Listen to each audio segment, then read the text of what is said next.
Hello les amis, j'espère que vous allez très bien. Cette semaine, quelles sont les tendances que nous pouvons avoir et qu'est-ce que le marché nous présente? Nous allons essayer de découvrir ça dans cette vidéo.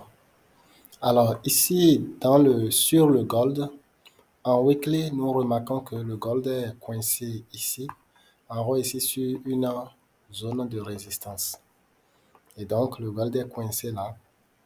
Qu'est-ce qu'on peut avoir? On peut ici également, on remarque qu'il est ici dans une zone de support résistance. Ok, une zone de support résistance. Cette zone de support résistance peut avoir beaucoup d'effets sur l'évolution du gold. Et donc là, moi, ce que j'attends, c'est très simple. Si le gold arrive ici et me donne un signal de retournement, je vais prendre ça et venir prendre mon TP dans les 20 000 et 20, 70 ou même pourquoi pas ici dans les 20, 60. Ça marche parfaitement. Ça, c'est au niveau du GBP et du gold, ok? Ça, c'est au niveau du gold. Mais il faut savoir également que le gold est en tendance haussière. Donc ici, il serait vraiment très intéressant que si le gold vient ici, qu'on puisse profiter de cela sur le time frame inférieur pour continuer la hausse. Quand on vient on revient correctement sur le time frame inférieur, on remarque clairement que le gold est coincé dans une zone de résistance support ici. Et donc, ce serait vraiment probable que le gold vienne tester les 20,09 et repartir pour les 20,74. Tout compte fait, sur le 4 heures, nous sommes dans une tendance baissière.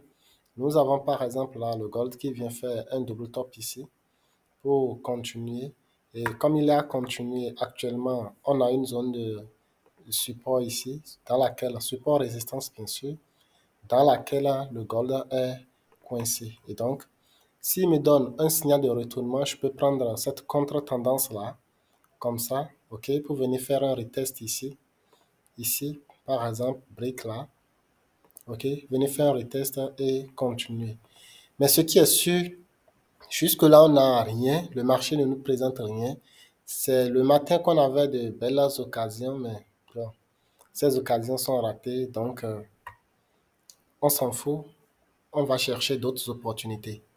Le GBP JPY, il est sur le weekly, le GBP JPY est en train de faire un retracement, sachant très bien que dans les semaines précédentes, il a cassé cette zone euh, de support là. Il a cassé ça. Et après, la semaine dernière, il a fait une bougie vraiment haussière. Sorry. Il a fait une bougie vraiment haussière.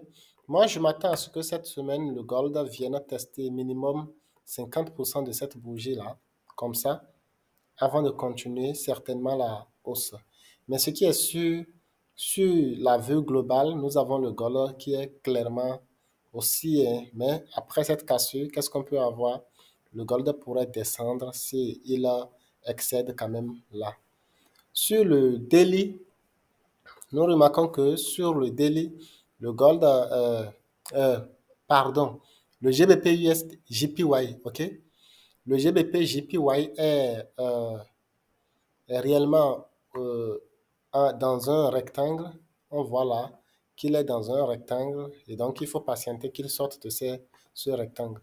Sur le 4 heures, nous remarquons que la tendance a changé du moment où on a cassé ici.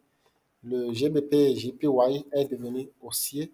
Et donc, ici, certainement, il est en train de faire l'inducement parce que, bon, il a fait l'inducement là. Moi, j'attends simplement qu'il retrace jusqu'à prendre par exemple là ou venir jusqu'ici. Et là, comme ça, je prends la hausse. OK? Le GBP USD. Le GBP USD en hebdo, c'est clairement haussier. On remarque clairement une hausse. Mais à un moment donné, c'était baissier. Mais je pense que ici, c'était venu chercher. Ça n'a pas pu, c'est l'indice ici. venir chercher ici notre POI qui est à ce niveau ici, ok? Et donc là, c'est en train de repartir, c'est coincé dans cette zone de support et de résistance, ok? Donc si on sort de là, on pourrait venir tester ici, en hebdomadaire. Sinon, en daily, on remarque que nous sommes dans un rectangle là. Il faut vraiment sortir du rectangle pour être haussier ou baissier. Euro USD. Sur le weekly, on a ici, c'est presque la même chose. Là, le marché est venu tester ici, prenant notre inducement qui était quelque part ici. Et donc, le marché est toujours haussier, mais on ne sait pas. Là, rien n'est trop clair en weekly. Mais ce qui est sûr, il y a quelque chose que j'ai vu tout de suite. Cette bougie-là, elle n'a pas fait une mèche. Donc, probabilité est forte que le marché continue pour venir faire la mèche de cette bougie. OK? Elle n'a pas fait de mèche. Sur le daily, je pense que nous sommes revenus tester cette zone de support résistance qui est ici. OK? Et donc, qu'est-ce qu'on est en train de faire? Certainement que le marché va reprendre la hausse et venir tester et faire la mèche de la bougie précédente là. Ou si on descend plus bas, pourquoi pas venir tester ici.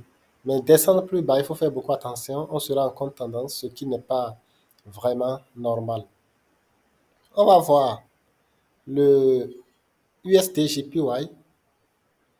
Le USD JPY en mensuel et en hebdo est venu chercher ici, ok, son POI est là et est en train de reprendre la hausse. On pourrait revenir tester 50% de la bougie là parce que c'est une très longue bougie, donc on peut le faire. Et donc, sur le daily, on remarque ici que le marché peut retracer clairement et venir tester là. Sinon, le daily est clairement haussier, ok? Mais attention, on a ici ça, le POI là, inducement là, POI là. Donc, le daily est baissier. Faites attention, le daily est baissier. Qu'est-ce qu'on pourrait avoir? Le marché est en train de faire des rejets, c'est très bien, de très gros rejets, ok? Et donc, ces rejets peuvent montrer une pression baissière. On attend juste des confirmations pour pouvoir profiter légèrement de la baisse pour venir tester ici ou ici. Ok? Moi, je pense que je serai plus baissier pour venir tester là que d'être haussier si on ne sort pas d'ici. Ok? Donc, voilà ce que je tenais à vous montrer par rapport à ce qui peut se passer au cours de cette semaine. On reste observateur de ce qui va se passer et on se dit à mercredi pour autre analyse, les amis.